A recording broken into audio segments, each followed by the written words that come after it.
Alors, aujourd'hui, nous allons parler du body count. C'est quoi le body count? On entend souvent parler sur Internet, le body count, le body count. Alors, le body count, c'est tout simplement le nombre de partenaires que vous avez eu tout au long de votre vie. Depuis que vous avez commencé à avoir des rapports jusqu'à aujourd'hui. Le nombre de personnes, effectivement.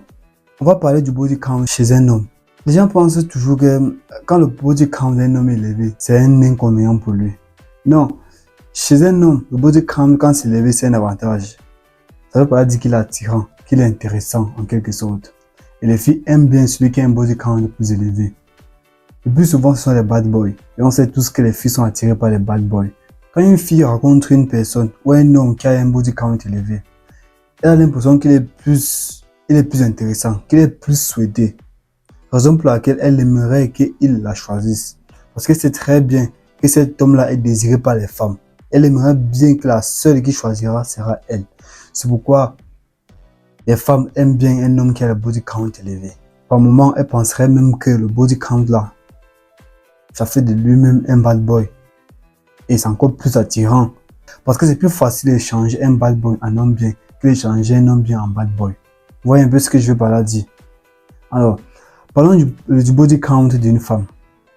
Le body count d'une femme. Je pense que chez une femme, c'est toujours un inconvénient. Même, ça serait jamais intéressant de voir qu'une femme a un body count élevé. Vous voyez, une femme qui a un body count élevé, il est bien vrai. Les filles pensent que c'est un avantage, mais ce n'est jamais un avantage. C'est toujours un inconvénient parce que quoi? Les hommes sont attirés par ce qui est nouveau, par ce qui est doux, par ce qui est moins reconnu. Les hommes sont attirés par les femmes qui n'ont pas d'expérience, qui n'ont pas encore vécu trop d'expérience de la sorte. Et comme une femme a un body count élevé, c'est moins attirant, tout simplement. Elle n'est pas intéressante aux yeux des hommes. Les hommes préféreront toujours une femme qui a un body count qui est plus bas, le plus bas possible. Trop 3. Bon, ça dépend des hommes. Sans oublier les exceptions, il y a toujours des exceptions. Mais les hommes préféreront toujours une femme qui est dans la vingtaine. Parce qu'on suppose que les femmes qui sont dans la vingtaine sont les femmes qui ont eu le moins de partenaires sexuels, en quelque sorte. Les femmes ne savent pas. Elles pensent que les hommes sont à recherche de l'expérience en fait. Quand tu es bon au lit, forcément, oui, tu as un body count élevé et forcément, tu serais admirable aux yeux de tous. Jamais, jamais.